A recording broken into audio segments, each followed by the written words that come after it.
Stories Untold is a mostly text-based anthology horror game created by No Code Studios, a British development team, and it's pretty good. It's also free right now until May 30th on the Epic Games Store. This video is going to be a critique of Stories Untold, so there will be spoilers ahead. You've been warned. As a proper critique should start, I'm going to talk about what I hate about this game. In Stories Untold, when you start each and every episode, this intro cinematic plays every time you have to watch this, and it may be a good intro, but that many... Wait, what's going on with the fourth? Focus in on that.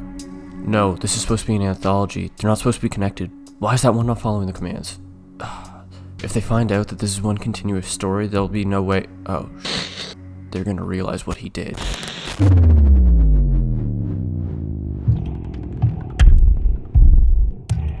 Stories Untold is a mostly text-based anthology, seemingly anthology horror story created by No Code Studios, a British development team, and whoa, deja vu, sorry. This will be a critique discussion of what this game does well. Subversion, to do the opposite of what the audience is expecting, and Recursion, to repeat motifs with new context. If we look at the first episode of Stories Untold, we can see both of these qualities in action. First, the obvious one. Wait, did I already give a spoiler warning?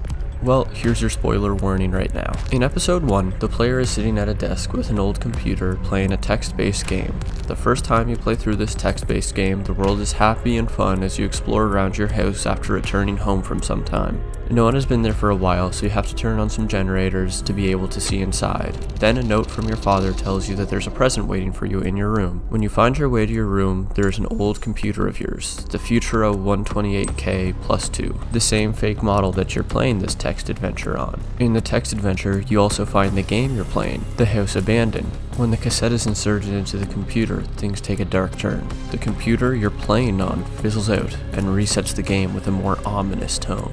As you play The House Abandoned again, you can notice certain actions you take in the game change your immediate surroundings outside the game. This was a subversion for me, as I was expecting the game to be purely on the screen and not the surrounding 3D area. I thought that was just for atmosphere. And second, a recursion of the gameplay loop from the first time around. This game makes full use of the environment to all the best effects. You quickly learn that the player character inside the text adventure is moving around in the house you're actually in. He is trying to find a way into the room, and you're helping him with the text adventure game. When he finds you, this happens, and the first episode ends.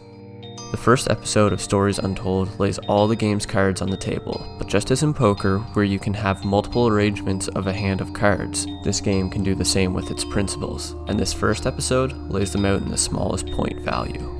If we continue with this analogy, the highest scoring hand that is available from the cards this game holds would be the fourth episode, as it both subverts expectations with its intro cinematic and replays each of the previous missions with new twists that fully explains nothing. Absolutely nothing, since these short horror stories are not connected.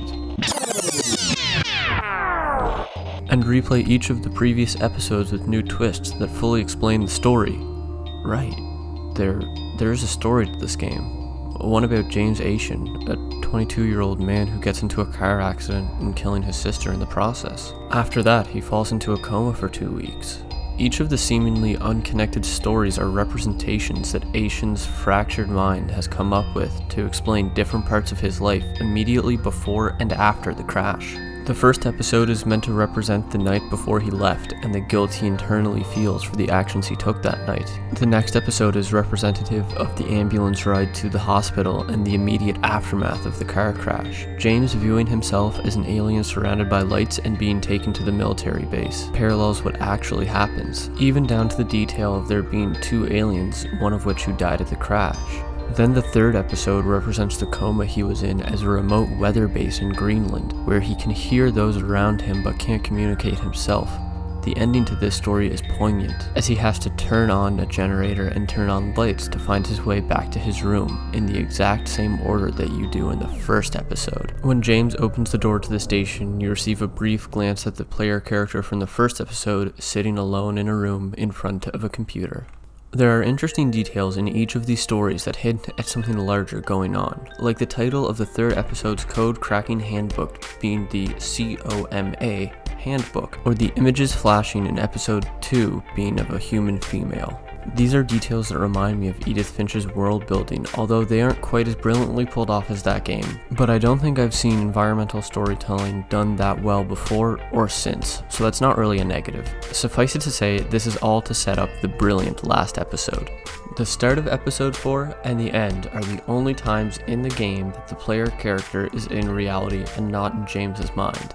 The only reason we know this for sure is the break from the credit roll at the start. I love this, it's so incredible. It's a meta subversion that explains where James was getting the ideas for his episodes, as you learn that James has been to 3 sessions with a therapist and each time he has had to stop because of a traumatic episode. These are the episodes that you have played previously. It's brilliant storytelling. As James goes in for another session, he slips into one final episode, where, as previously stated, you learn what actually happened during the crash, going backwards. Starting with things James learned during the coma, to remembering the ambulance ride to the hospital, to finally remembering the events that led James to get into the car crash. The final section of the game, where James plays a text adventure describing the events for the night of the crash, is chilling, with lines like "I don't understand" given new context, as it was what his mother said when she learned that her daughter had died, and that James not only caused the crash from drunk driving, but also framed the other driver who died at the scene for it. James is tormenting himself for the actions he took, and finally fesses up to the crime during this last session. The environment shifts and distorts as you play with this last section, representing how totally demolished James is by what he did. There are so many examples of the 2 primary devices used of Recursion and Subversion in Stories Untold, and it was overall a positive experience, but it's not exactly a polished game. There are some glitches and issues with guiding the player. Often in the text adventure portion, I would have the right idea, but just type the wrong command in the console and realize I was using the wrong synonym. Or just simple things like the original shortcut picture is the Unity symbol. If you get past all these rough edges, there's legitimately a wonderful experience to be had. I realize that most people haven't played this game, and hopefully you could after this video.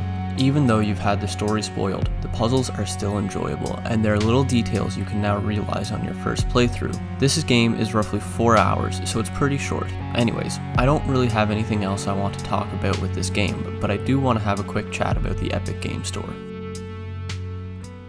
Hey, so I just finished recording the video, and I recognized something on the Epic Game Store. So if we come down here, you can see it says get a free game to play every week. So it was 2 weeks before, and I'm not sure I'm going to be able to make a video every single week. And I know a lot of you are new. This is what I look like, by the way. Yeah, so I'm not sure I'm going to be able to make a video every week, and especially once my full-time job kicks in. But yeah, I'm still going to try to release a video every 2 weeks, and I'll see if I can do a week, but I'm thinking it's going to be a little unrealistic. But yeah, I just wanted to let you guys know that. Hopefully this is good for you guys, and if you want to let me know in the comments what you think about this, or if you want me to try to do it once every week, yeah, just let me know. And as always, have a great day. Bye.